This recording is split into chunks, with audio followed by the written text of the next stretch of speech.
En la actualidad, infinidad de personas argumentan que cuando los conquistadores españoles llegaron al Nuevo Mundo, hoy conocido como América, no todos los indígenas tenían la piel cobriza, cabellos negros y lacios y rasgos similares a los asiáticos.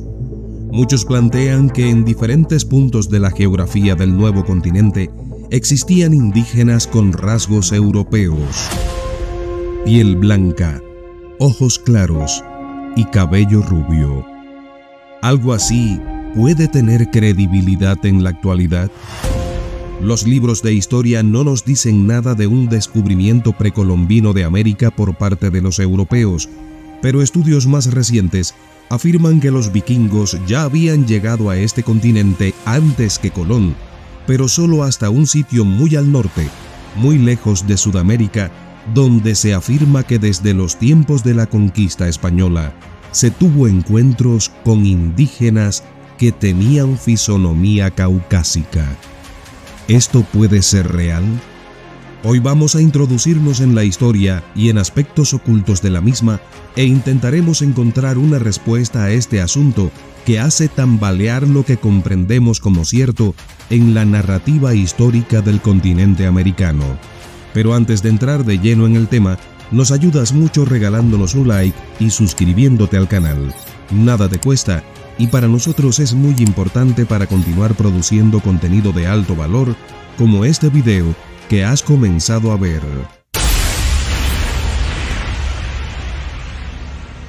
Imagina la Sudamérica del siglo XVI. Imagina a los conquistadores españoles con sus armaduras brillantes y sus espadas afiladas, adentrándose en tierras desconocidas. Con cada paso, el misterio de lo que encontrarían los embargaba. Una vegetación diferente, clima distinto, olores nuevos. Pero lo que descubrieron no fue solo oro ni ciudades de ensueño, sino algo más perturbador. Hombres y mujeres de piel blanca, cabellos rubios y ojos claros. ¿Cómo podía ser esto posible?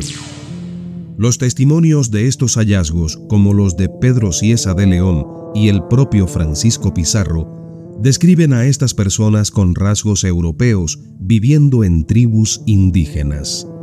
Estas crónicas que desafían lo que conocemos sobre la historia del continente plantean preguntas inquietantes. Si los primeros habitantes de América llegaron desde Asia, cruzando el estrecho de Bering miles de años antes, ¿cómo explicar la presencia de individuos con características tan diferentes? ¿Podría ser que estos testimonios casi olvidados y raramente mencionados en los libros de historia nos estén revelando un capítulo oculto de la humanidad? Un capítulo que comienza mucho antes de que Colón zarpara hacia el Nuevo Mundo, tal vez incluso antes de que los primeros europeos soñaran con cruzar el Atlántico. La historia nos ha enseñado que Cristóbal Colón fue el primer europeo en llegar a América en 1492. Sin embargo, las evidencias arqueológicas cuentan una historia diferente.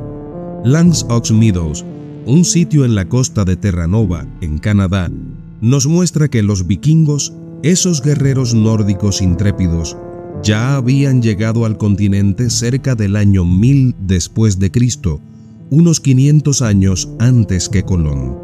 Los hallazgos han impulsado a los investigadores a afirmar que los vikingos solo llegaron hasta allí, donde crearon una pequeña comunidad y luego la abandonaron, quizás regresando a sus tierras natales en Europa.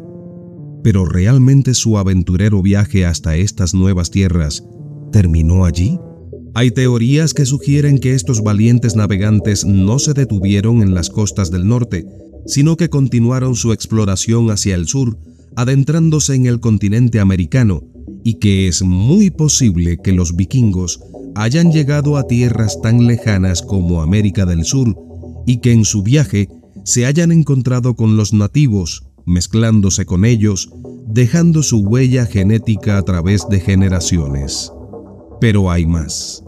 El hecho de que las dataciones de carbono 14 y otros estudios arrojen que los restos arqueológicos de los vikingos encontrados en Terranova pertenecen a esa fecha, no quiere decir necesariamente que estos navegantes nórdicos no hayan llegado cientos de años antes a América.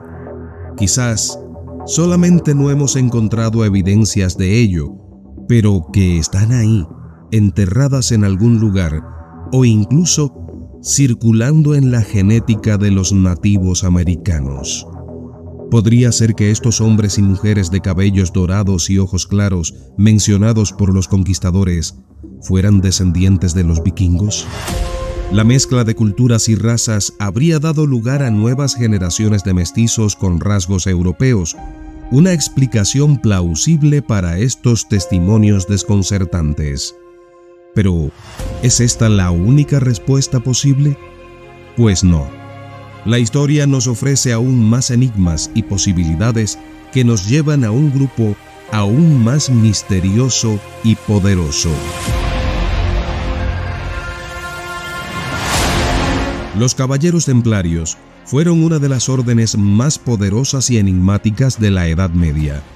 Fundados en 1119 para proteger a los peregrinos en Tierra Santa, los templarios acumularon una riqueza y un poder sin precedentes. Pero este poder también les ganó enemigos. En 1312, bajo el peso de las acusaciones de herejía y otras falsas imputaciones, el Papa Clemente V, presionado por el rey Felipe IV de Francia, disolvió la orden. Los templarios fueron perseguidos, torturados y muchos ejecutados, pero la leyenda cuenta que algunos lograron escapar, llevándose consigo sus tesoros y, lo más importante, el Santo Grial. El Santo Grial, una reliquia de inmenso poder espiritual, fue protegido por los templarios a toda costa, según se cuenta. Pero, ¿a dónde lo llevaron cuando huyeron? Algunas teorías sugieren que los templarios conocían la existencia de tierras más allá del Atlántico, gracias a antiguos mapas y relatos vikingos. Estos mapas, guardados en secreto, habrían revelado la existencia de un nuevo mundo, un lugar lejano y seguro a donde podrían escapar de sus perseguidores. Se cree que mucho antes de la llegada oficial de los europeos, los templarios ya estaban explorando y explotando las riquezas del Nuevo Mundo, en particular el oro y la plata, llevándolos en secreto a Europa para mantener su influencia y poder, incluso mucho antes del año 1312, fecha en que comenzó la cacería contra ellos. Se dice que el gran poder económico de los caballeros templarios se debió en gran medida a la enorme cantidad de oro y plata, especialmente esta última, que extraían de las minas de Bolivia y llevaban en secreto a Europa atravesando el Atlántico mucho antes de que tuvieran que huir del viejo continente. Entonces, cuando la persecución se volvió insostenible, en el año 1312, habrían decidido cruzar el océano, no solo para salvar sus vidas, sino para proteger el Grial en un lugar donde nadie lo encontrara, el lugar que ya ellos conocían perfectamente. Pero este viaje, en esta ocasión, sería sin retorno. Cuentan que el Santo Grial fue escondido en algún lugar recóndito de América del Sur, protegido por los descendientes de los templarios, quienes se habrían mezclado con las tribus locales para garantizar su supervivencia. Con el tiempo, estos templarios y sus descendientes habrían adoptado las costumbres de los pueblos indígenas, integrándose en sus sociedades, mientras continuaban protegiendo su reliquia sagrada. Así, habrían nacido nuevas generaciones con rasgos europeos, una mezcla que podría explicar las misteriosas descripciones de los conquistadores.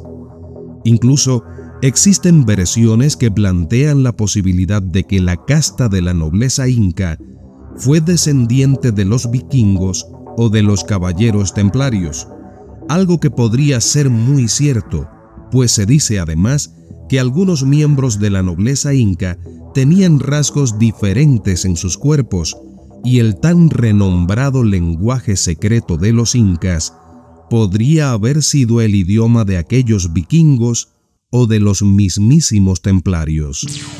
Pero aquí no termina todo. Aún queda otra página muy enigmática en esta historia. Existe una teoría aún más intrigante que conecta a Cristóbal Colón directamente con los caballeros templarios. Se dice que Colón, a través de su suegro, un noble con vínculos templarios, tuvo acceso a una biblioteca secreta que contenía antiguos mapas que revelaban la existencia del Nuevo Mundo. Estos mapas, transmitidos en secreto a lo largo de generaciones, le habrían dado la certeza a Cristóbal Colón de que encontraría tierras al otro lado del océano. Además, es conocido que las velas de las naves de Colón llevaban la connotada cruz templaria, un símbolo que podría haber sido más que una simple coincidencia.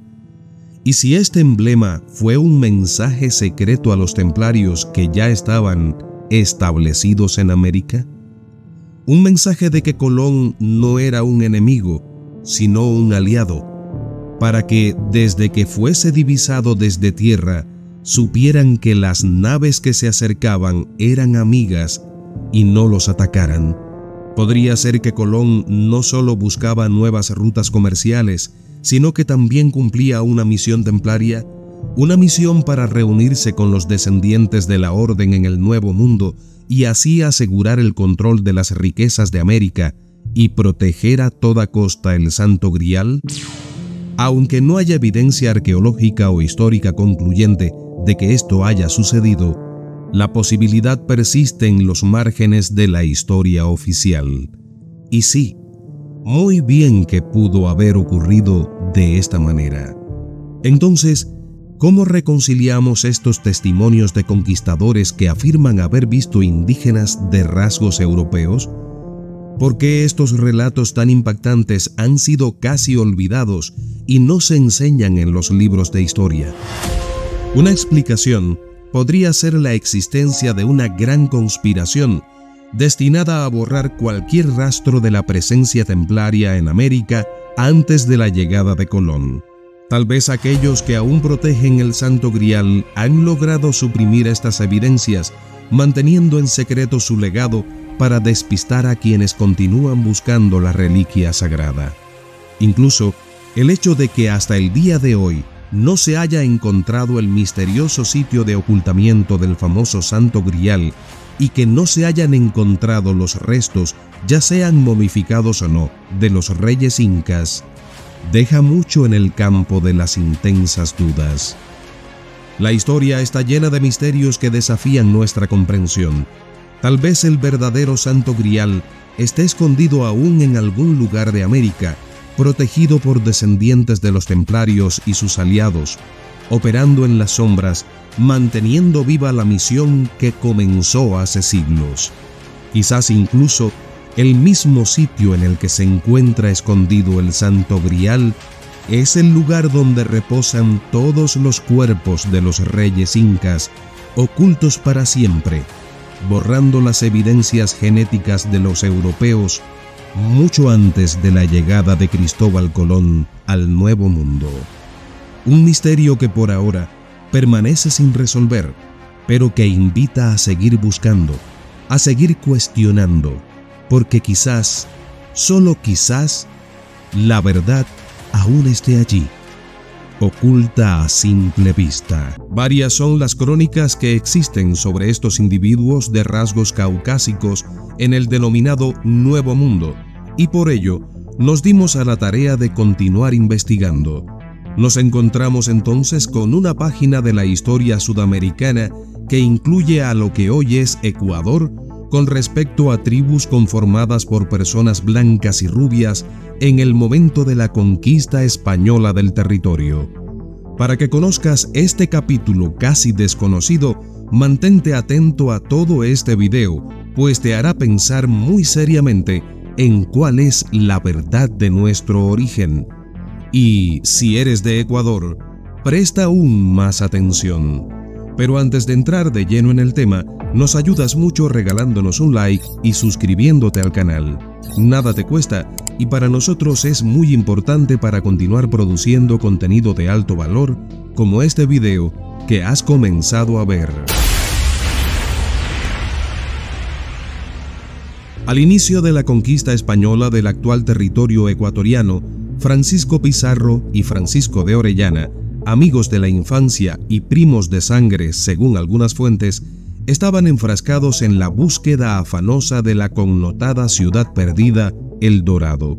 Durante la estancia de estos dos aventureros en el territorio que hoy ocupa Quito, la capital ecuatoriana, ambos súbditos de la corona española, siguiendo las indicaciones de varios indígenas del sector, se hicieron acompañar por algunos españoles bajo su mando y por un nutrido grupo de nativos quiteños, atravesando la cordillera andina hasta adentrarse en la oriental selva que hoy conocemos como Amazonía ecuatoriana, convirtiéndose así en los primeros españoles que explorarían tan agreste y peligroso territorio.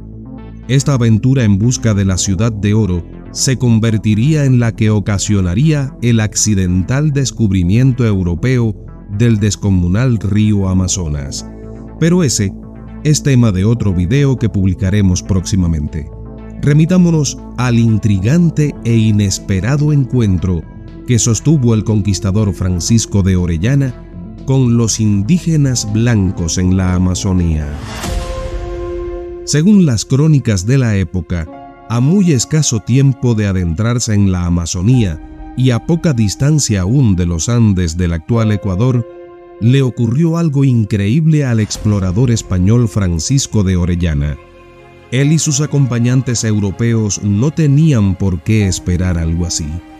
Según plantean las crónicas, vinieron 4 indios a ver al capitán, los cuales llegaron y eran de estatura que cada uno era más alto un palmo que el más alto cristiano, y eran muy blancos y tenían muy buenos cabellos que les llegaban a la cintura, muy enjollados de oro y ropa, y traían mucha comida, y llegaron con tanta humildad que todos quedamos espantados de sus disposiciones y buena crianza.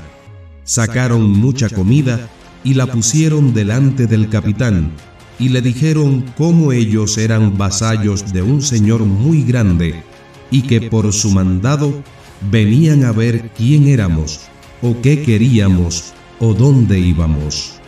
El capitán se las dio, y que se fuesen en hora buena, y les dio muchas cosas que diesen a su principal señor, y que le dijesen que el capitán le rogaba mucho le viniese a ver, porque se holgaría mucho con él. Y ellos dijeron que así lo harían, y se fueron, y nunca más supimos nuevas de dónde eran, ni de qué tierra habían venido.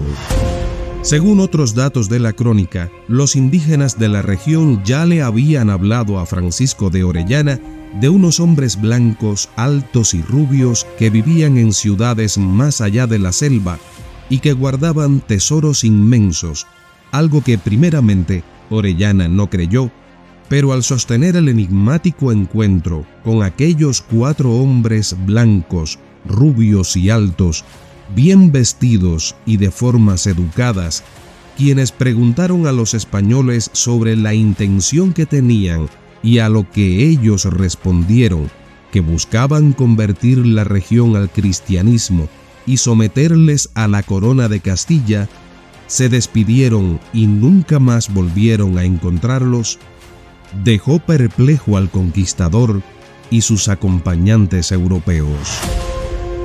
Según plantean varias fuentes, los chachapoyas tenían rasgos caucásicos y según otras fuentes, los chachapoyas del territorio norte de lo que hoy es Perú estaban emparentados, por no decir que eran los mismos paltas del sur de lo que hoy es Ecuador.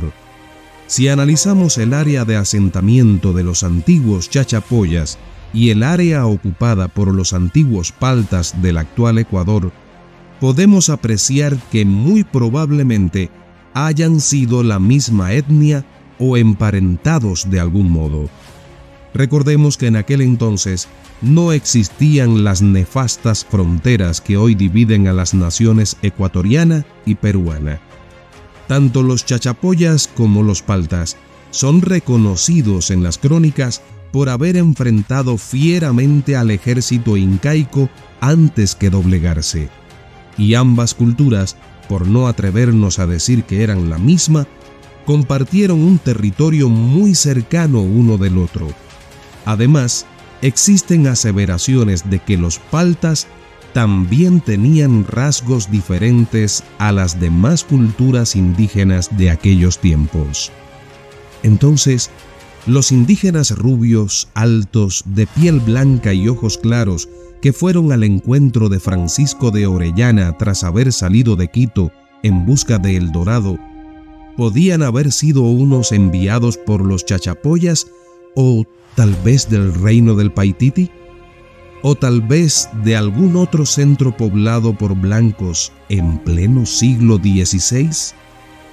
En 1998, el profesor alemán Dr. Hans Gifhorn viajó a los remotos bosques nubosos del norte de Perú, en las cercanías de la frontera con Ecuador, en busca de un raro colibrí, pero quedó desconcertado por lo que había visto: las ruinas de Cuelap.